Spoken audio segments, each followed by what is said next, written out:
오늘 우리에게 주신 하나님의 말씀은 구약성경 열왕기하 19장 14절에서 20절 말씀입니다.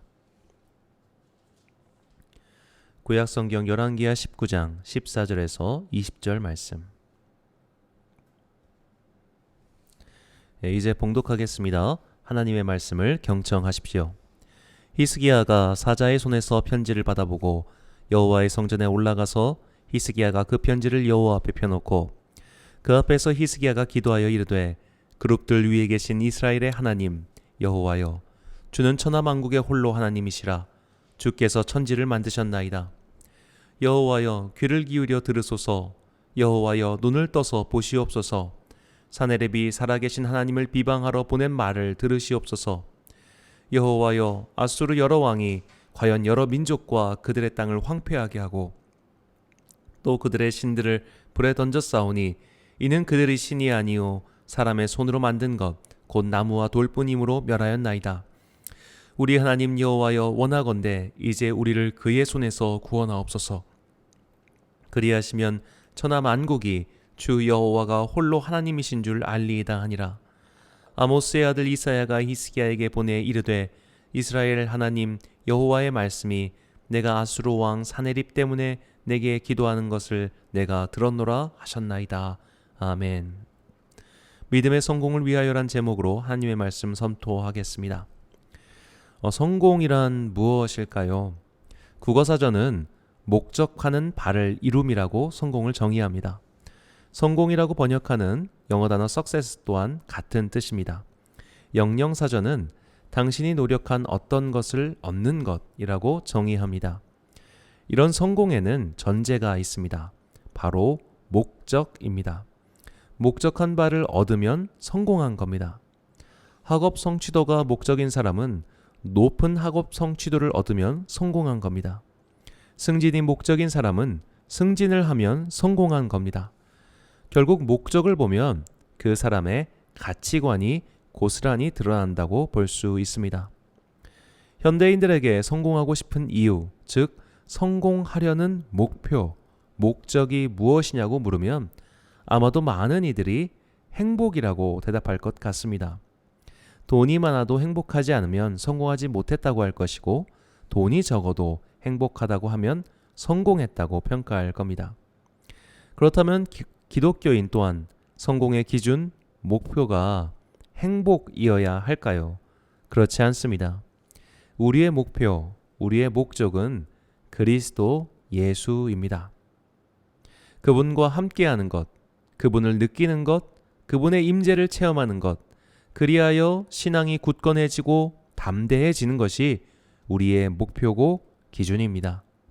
예수님을 만나면 성공한 인생입니다. 예수님을 경험하면 성공한 겁니다. 나머지 부유함과 행복은 그에 따르는 부차적인 것입니다. 마치 상품을 살 때 딸려오는 사은품이 행복이란 말이죠. 우리의 목표, 우리의 목적이 예수님이라면 그 목표를 이루기 위해 우리는 무엇을 해야 할까요? 예로부터 지금까지 그리스도인이 예수님을 만나기 위한 왕도, 신앙의 실제 경험을 위한 방법은 바로 기도였습니다. 그러므로 신앙인으로 성공하기를 바라는 모든 그리스도인들은 기도해야 합니다. 구약 성경에는 보통 사람의 기준으로 성공한 사람들이 많이 등장합니다. 돈이 많은 사람도 있었습니다. 아브라함, 이삭, 야곱은 당대의 거부들이었습니다. 솔로몬의 금은 보화는 셀 수 없을 정도였습니다. 당대의 사람들의 눈에 볼 때 그들은 성공한 사람들이었습니다. 그래서 그들과 동맹을 맺기도 했고 직접 찾아와서 성공의 비결을 묻기도 하였습니다. 승진이라는 성공을 거둔 사람도 많았습니다. 다니엘은 고관 대작이었습니다. 느헤미야도 포로 2세대로서 외국에서 큰 성공을 거둔 사람입니다. 우리나라 방송에서도 이번에 하원 의원 중 한국계 미국인이 누구라고 나오지 않습니까? 그런 식입니다. 이민 2세대, 3세대가 고위 공직자에 오르기도 하였습니다. 에스더도 성공한 사람이었고 그녀의 삼촌 모르드게도 성공한 사람이었습니다. 국가의 힘이 강해진 기준으로 성공한 사람들도 있었습니다. 다윗 왕은 국가의 기틀을 만들었고 정복 전쟁으로 영토를 넓혔습니다. 북이스라엘의 여로보암 2세도 무역으로 국가를 부유하게 만들었고 외국에서 무기를 사들여 국방력을 강화시켰습니다. 부국 강병이라는 목표로 본다면 성공한 사람입니다. 그런데 오늘의 주인공은 이런 측면, 부유함, 승진, 부국 강변이란 면에서 성공한 사람은 아닙니다. 그러나 그는 신앙인으로 성공했습니다. 그의 이름은 히스기야입니다. 우리는 히스기야의 통치 기간 동안 벌어진 일과 그의 기도를 통해 우리가 기도해야 할 세 가지 목표를 세울 수 있습니다. 첫째로 우리는 정의를 위해 기도해야 합니다. 히스기야는 남유다의 왕이었습니다. 그러나 그가 왕위에 올랐을 때 유다 왕국은 풍전등화의 상황이었습니다. 순망치안이란 말이 있죠. 입술이 없어지면 이빨이 시리게 됩니다. 유다 왕국이 딱 그런 지경이었습니다. 오랜 세월 북쪽의 국경을 맞대고 있던 북이스라엘이 아수르의 맹공으로 인해 결국 멸망하고 말았습니다.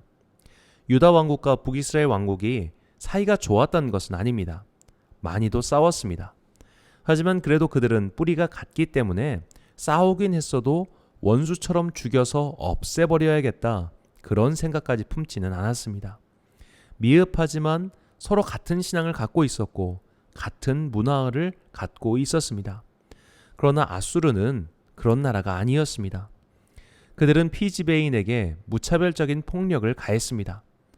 아수르의 뒤를 이어 메소포타미아의 패자가 된 바벨론이나 페르시아에 비하면 그 폭력성이 더욱 두드러집니다.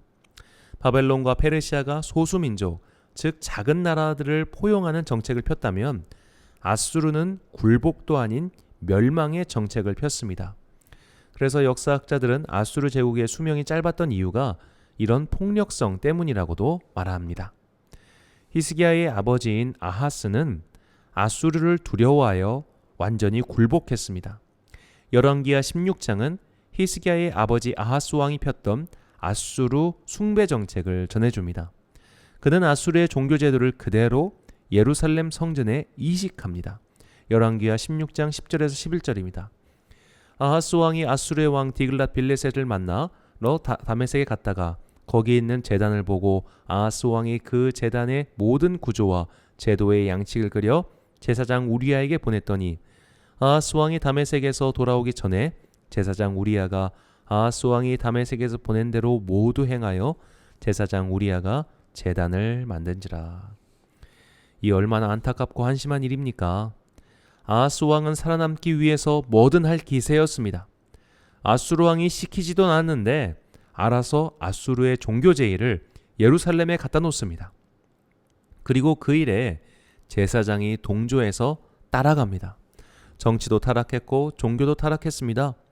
이런 상황에서 히스기야가 왕위에 올랐습니다. 히스기야는 그의 아버지 아하스와 달랐습니다.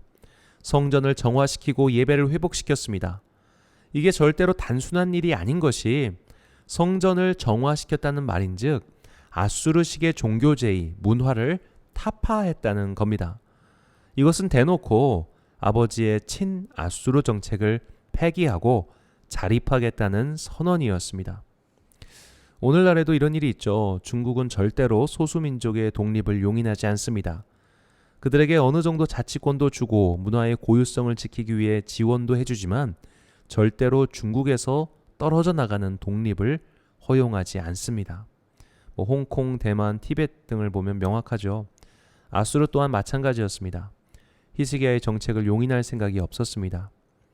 아수르의 입장에서 볼 때 남유다 왕국의 이반은 순망치안이었습니다.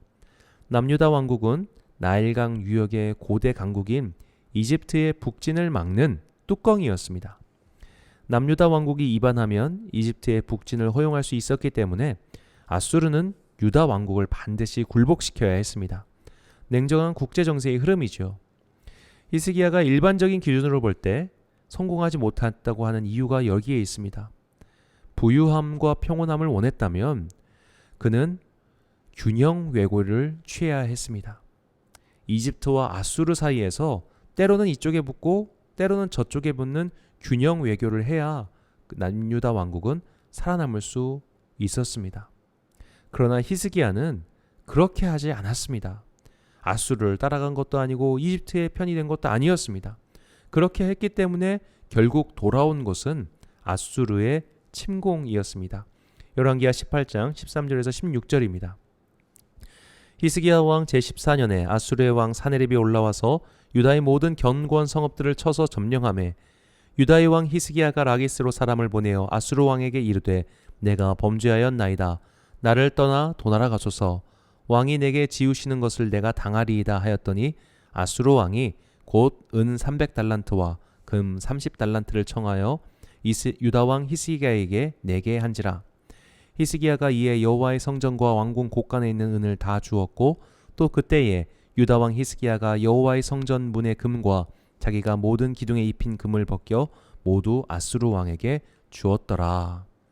자, 이렇게 조공을 바친 겁니다. 바쳤으면 돌아가야죠. 그런데 아수르는 공격은 여기서 끝이 나지 않습니다. 또 쳐들어옵니다. 아수르의 왕 사네립은 그의 장수 랍사게를 보내 예루살렘을 포위 공격했습니다. 돈을 받았으면 물러가야 되는데 깡패 같은 나라여서 물러가지도 않습니다.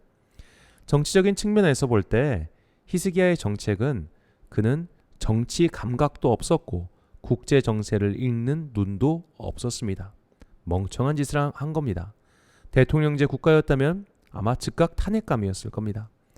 그러나 하나님의 생각은 다르셨습니다. 하나님께서는 풍전등화의 상황에 처한 히스기야와 유다 왕국을 놀라운 기적으로 구해 주셨습니다. 열왕기하 19장 15절에서 16절 말씀입니다. 그 앞에서 히스기야가 기도하여 이르되 그룹들 위에 계신 이스라엘의 하나님 여호와여, 주는 천하 만국의 홀로 하나님이시라. 주께서 천지를 만드셨나이다. 여호와여, 귀를 기울여 들으소서. 여호와여, 눈을 떠서 보시옵소서. 사네립이 살아계신 하나님을 비방하러 보낸 말을 들으시옵소서. 그리고 그의 히스기야의 기도에 응답하신 하나님께서 놀라운 기적을 베푸시죠. 19장 35절입니다. 이 밤에 여호와의 사자가 나와서 아수르 진영에서 군사 18만 5천 명을 친지라. 아침에 일어나 일찍이 보니 다 송장이 되었더라. 아멘. 히스기야는 하나님의 정의를 위해 행동했습니다. 그 행동의 결과로 그는 큰 어려움에 처했습니다. 그러나 하나님께서는 다시 정의를 위해서 기도하는 그의 간구를 들으시고 큰 어려움에서 놀라운 기적으로 구해주셨습니다. 우리가 배워야 하는 기도가 바로 여기에 있습니다. 우리도 정의를 구하며 정의를 위해서 기도해야 합니다. 여기서 말하는 정의는 일반적으로 말하는 정의 구현이 아닙니다. 사회에서 외치는 정의 구현은 주로 기회의 평등을 위한 정의입니다. 그래서 누가 기회를 잡았냐에 따라 정의 구현이 달라집니다. 우리는 상대적 정의의 촌극을 보고 있습니다. 똑같은 사람이 수사를 시작했는데 상대편을 공격하면 잘했다고 하고 우리 편을 공격하면 정의롭지 못하다고 비난합니다. 국감에서 명대사가 탄생했죠. 예전에는 그러지 않으셨지 않습니까? 입니다. 이게 세상적 정의입니다. 입장에 따라 정의가 달라집니다. 나에게 손해가 발생하면 부정이고 이익이 생기면 정의롭다고 생각합니다. 그러나 하나님의 정의는 그렇지 않습니다. 하나님의 정의는 손해가 발생하더라도 시행하는 겁니다. 하나님의 정의를 위해 우리가 피해를 볼 수 있습니다. 생계가 위협을 받기도 하고 어려움에 처할 수도 있습니다. 그러나 끝까지 그것을 추구하고 기도할 때 하나님께서는 능력의 팔을 펴셔서 우리를 환난에서 구해 주십니다. 하나님의 정의가 지상세계에서 이루어지도록 기도하십시오.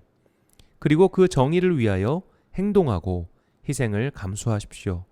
이것이 예수님께서 가르쳐 주신 기도의 내용입니다. 마태복음 6장 9절에서 10절입니다. 그러므로 너희는 이렇게 기도하라. 하늘에 계신 우리 아버지여, 이름이 거룩히 여김을 받으시오며 나라가 임하시오며 뜻이 하늘에서 이루어진 것 같이 땅에서도 이루어지이다. 하늘에서 이루어진 뜻, 즉 하나님의 정의가 이 땅에서 이루어지도록 기도하는 것이 우리의 첫 번째 기도입니다. 성경에서 정의라고 번역한 히브리어는 미시파트입니다.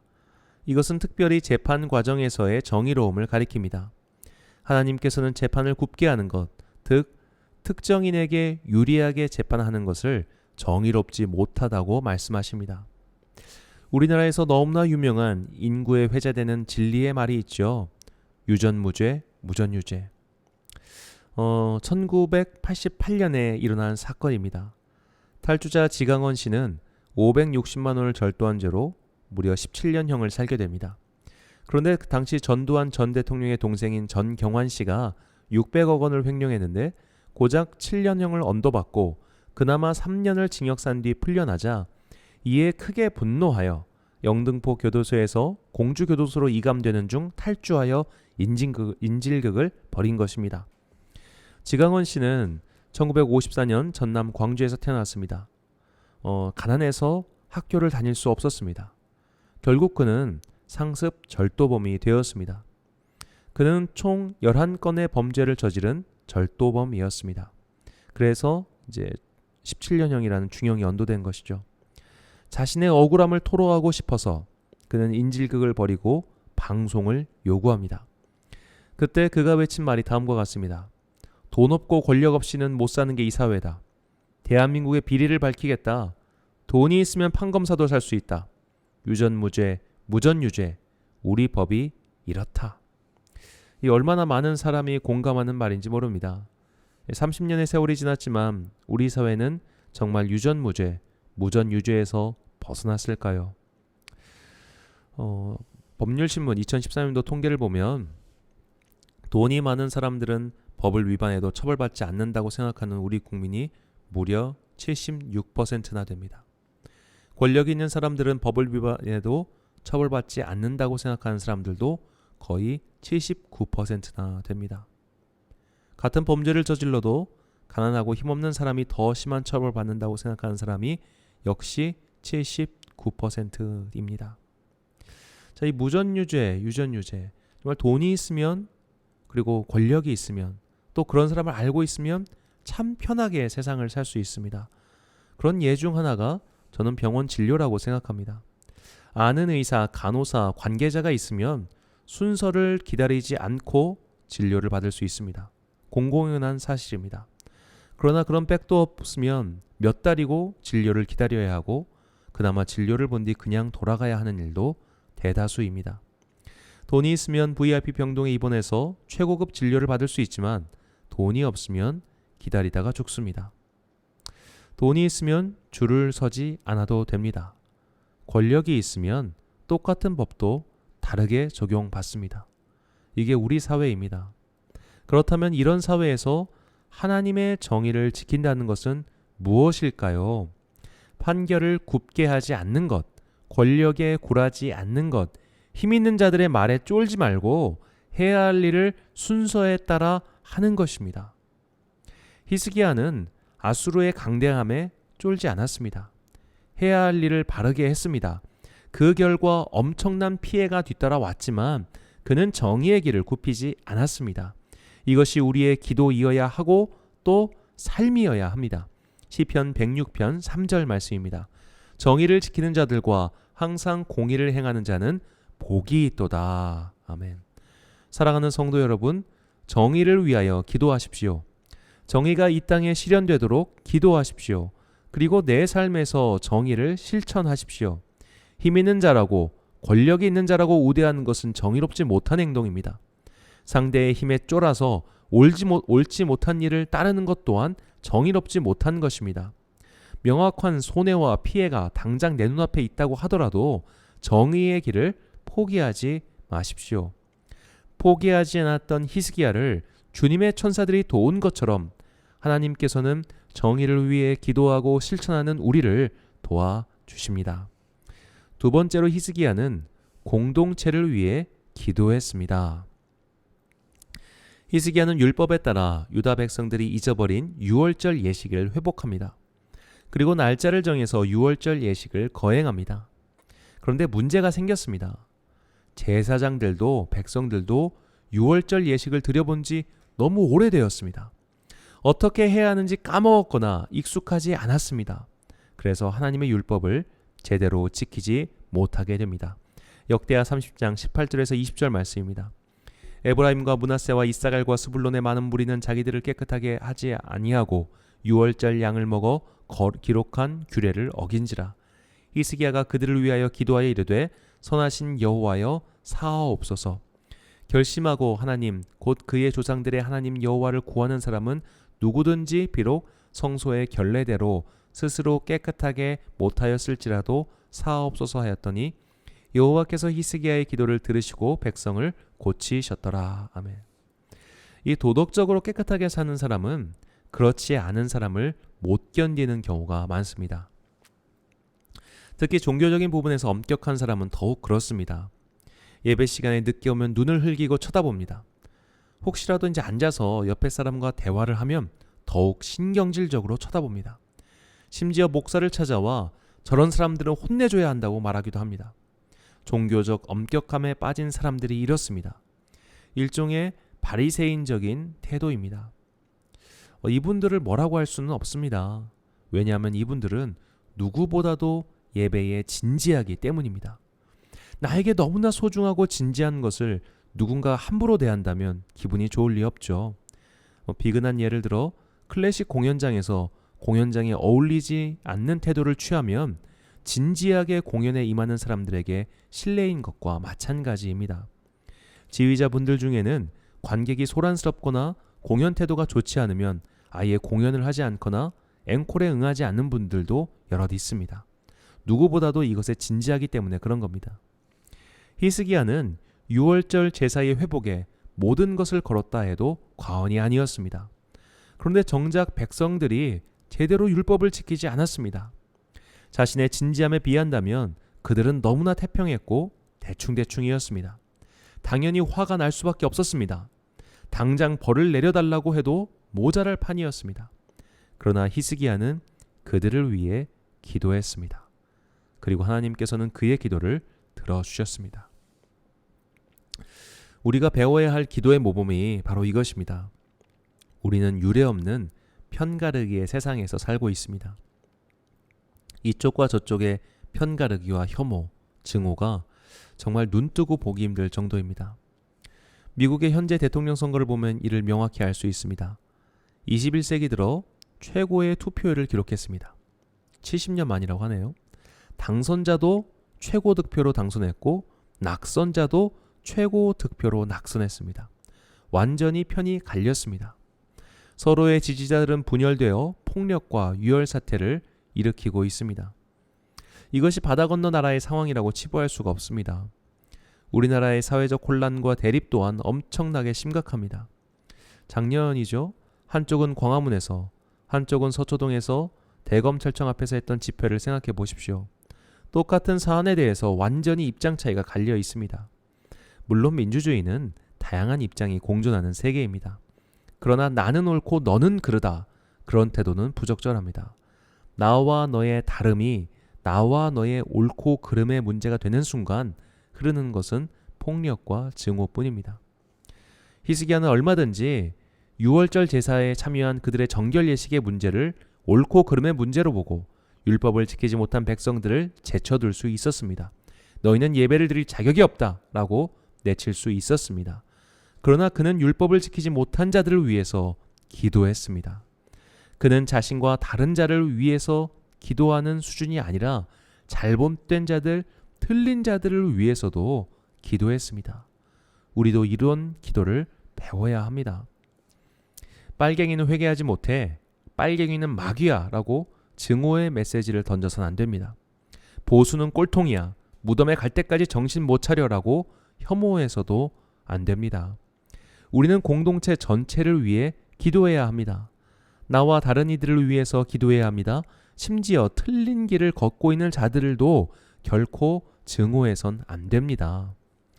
흔히 종교인들은 편협하다고 하죠. 나만 옳고 타인은 그르다고 생각하며 공격적이라고 생각합니다. 맞습니다. 모든 종교인은 그렇게 흐를 수 있는 가능성이 높습니다.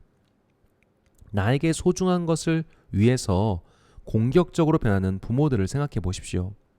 나에게 너무 소중하기 때문에 종종 남에게 무례하고 폭력적이 될 수도 있습니다.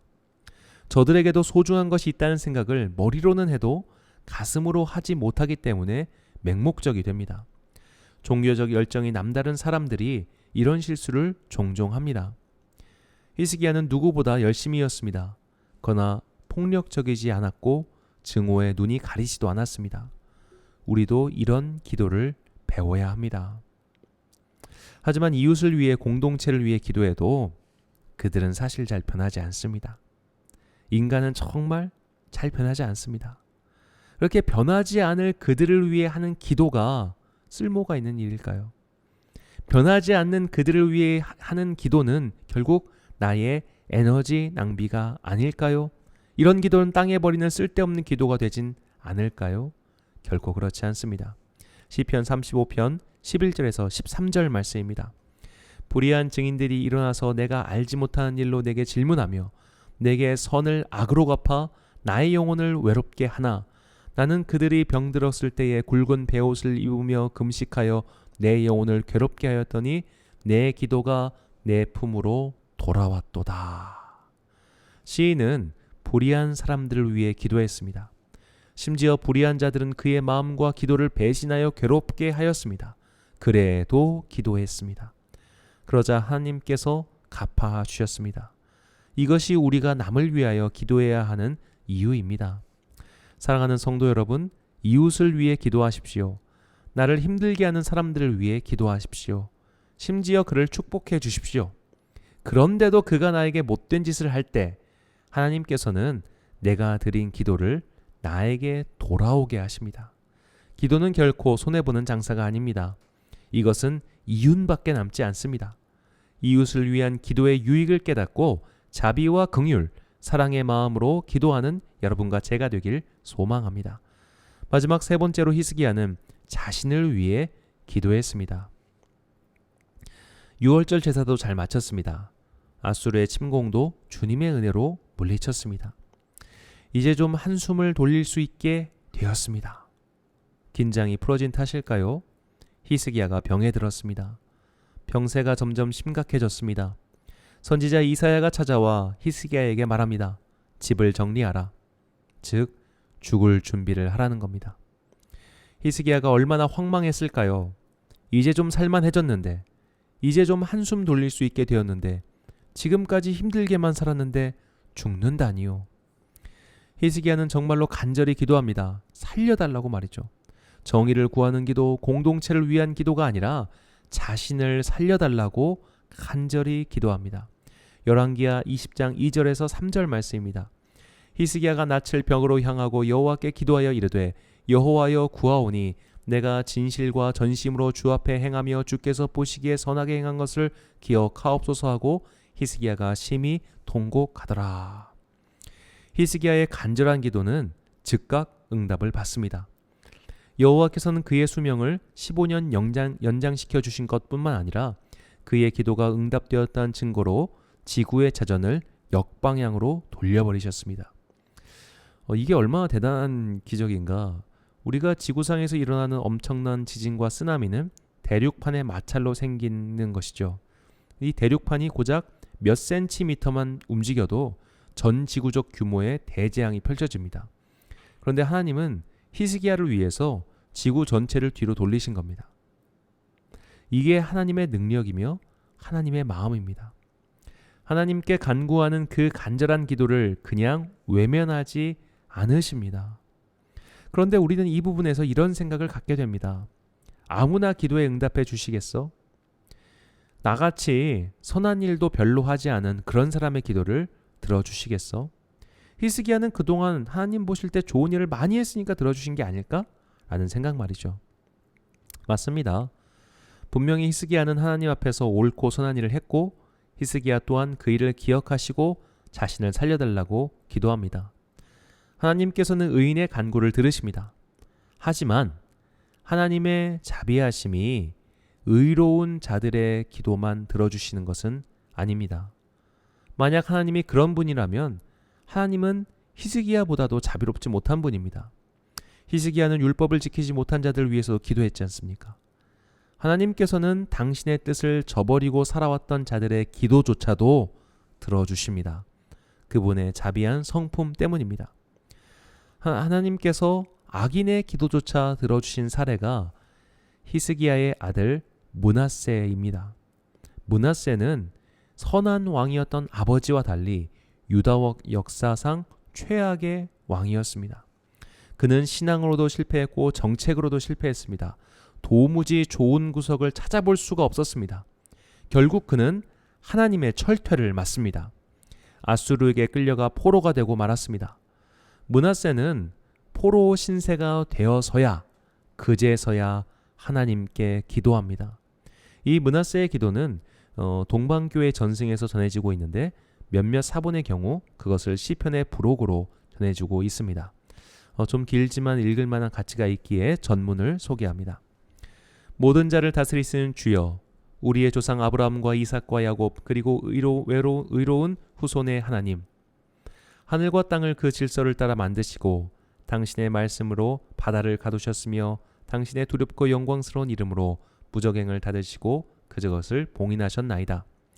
만물이 당신의 권능의 얼굴 앞에서 두려워 떠나며 이는 당신의 영광의 장엄함을 이길 수 없고 당신의 분노가 죄인들을 향해 억누르는 것을 감당할 수 없나이다.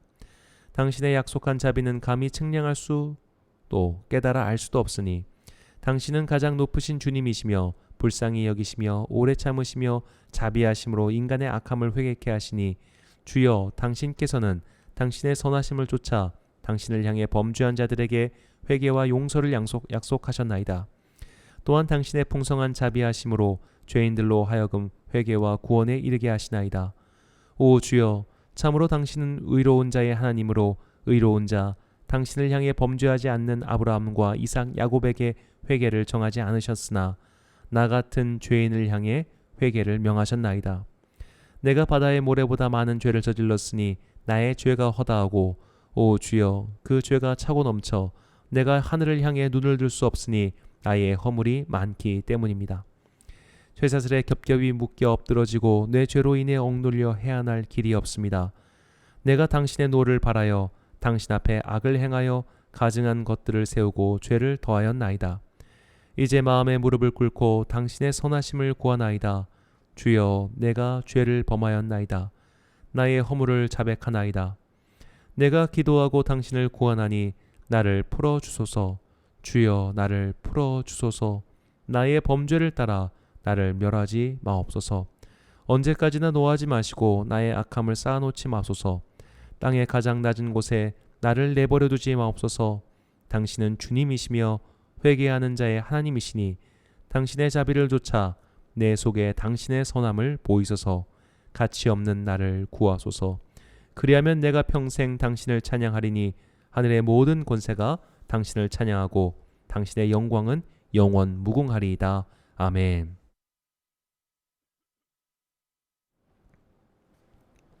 하나님께서는 악한 왕 므낫세의 기도조차 들어주셨습니다. 역대하 33장 12절에서 13절입니다. 그가 환난을 당하여 그의 하나님 여호와께 간구하고 그의 조상들의 하나님 앞에 크게 겸손하여 기도하였으므로 하나님이 그의 기도를 받으시며 그의 간구를 들으시사 그가 예루살렘에 돌아와서 다시 왕위에 앉게 하심에 므낫세가 그제서야 여호와께서 하나님이신 줄 알았더라. 아멘.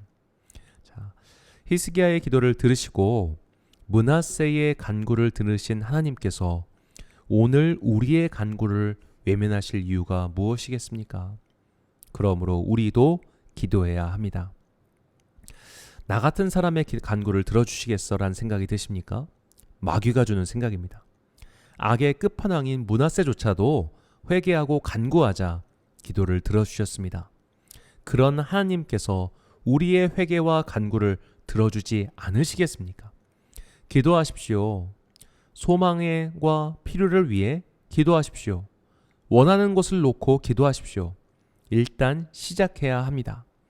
시작하고 기도하면 하나님의 응답 가운데 살아계신 그분을 만날 수 있습니다. 심지어 그분의 응답 없음 속에서도 그분을 만날 수 있습니다.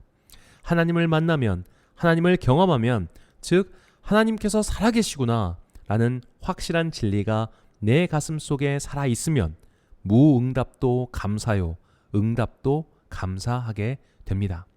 이것이 히스기야의 기도를 통해 우리가 배우는 기도의 방법입니다.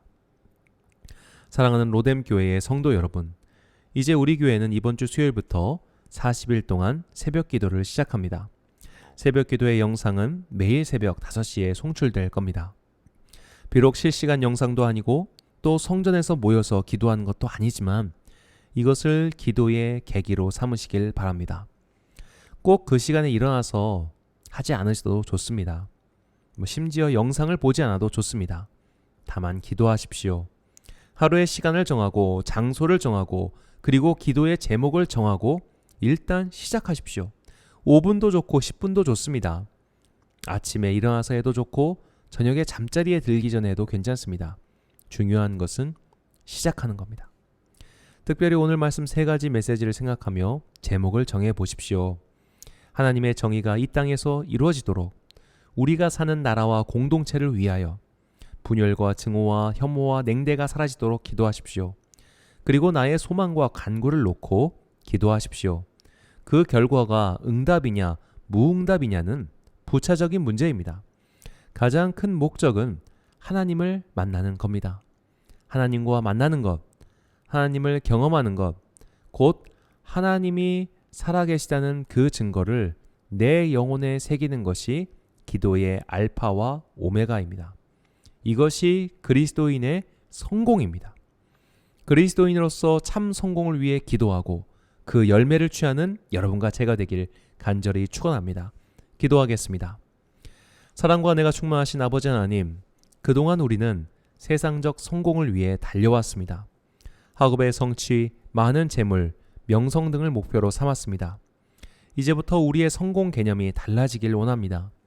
하나님과 만나는 것이 성공임을 깨닫게 하옵소서. 그리고 하나님과 만나는 가장 빠른 지름길이 기도라는 것도 깨닫게 하옵소서. 히스기야를 통해 우리가 드려야 할 기도를 가르쳐 주시니 감사합니다. 우리가 살고 있는 이 땅에 하나님의 정의가 이루어지도록 기도하겠습니다. 그 기도를 내 삶에서 실천하다가 비록 손해가 오더라도 기도와 행실을 멈추지 않게 하옵소서. 이웃을 위해 기도하겠습니다. 비록 내 마음에 들지 않고 심지어 나를 괴롭히는 악인이라 할지라도 그를 위해서 기도할 수 있는 자비의 마음을 허락하여 주옵소서. 남을 위한 기도는 결국 돌고 돌아 나를 위한 기도가 된다는 것을 깨닫게 하시고 이웃을 위한 중보의 기도를 멈추지 않게 하옵소서. 우리의 소망과 간구를 아시는 주님, 그럼에도 우리는 소망과 필요를 위해 기도합니다. 각자의 소망을 아시는 주님께서 그들의 간구에 응답하여 주옵소서. 그리고 무엇보다 우리가 하나님의 응답 속에서도 무응답 속에서도 주님을 만날 수 있도록 은혜를 베풀어 주옵소서. 이제 40일 새벽 기도회를 시작합니다. 한 해를 갈무리하고 새로운 한 해를 맞이하고자 기도를 시작합니다. 역사에 남을 만한 혼란의 시기를 보내고 있는 우리에게 하늘의 지혜를 내려주시어 앞으로 살아갈 진리의 길을 가르쳐 주옵소서. 아론과 훌처럼 함께 손을 잡고 기도하는 성도님들을 보내주셔서 감사합니다. 이 기도의 시간 동안 하나님의 뜻을 분별하고 깨달아 알아 한 사람 한 사람이 아름다운 한 그루의 로뎀 나무가 되게 하옵소서. 이 모든 말씀 우리에게 기도를 가르쳐 주신 예수 그리스도의 이름으로 기도합니다.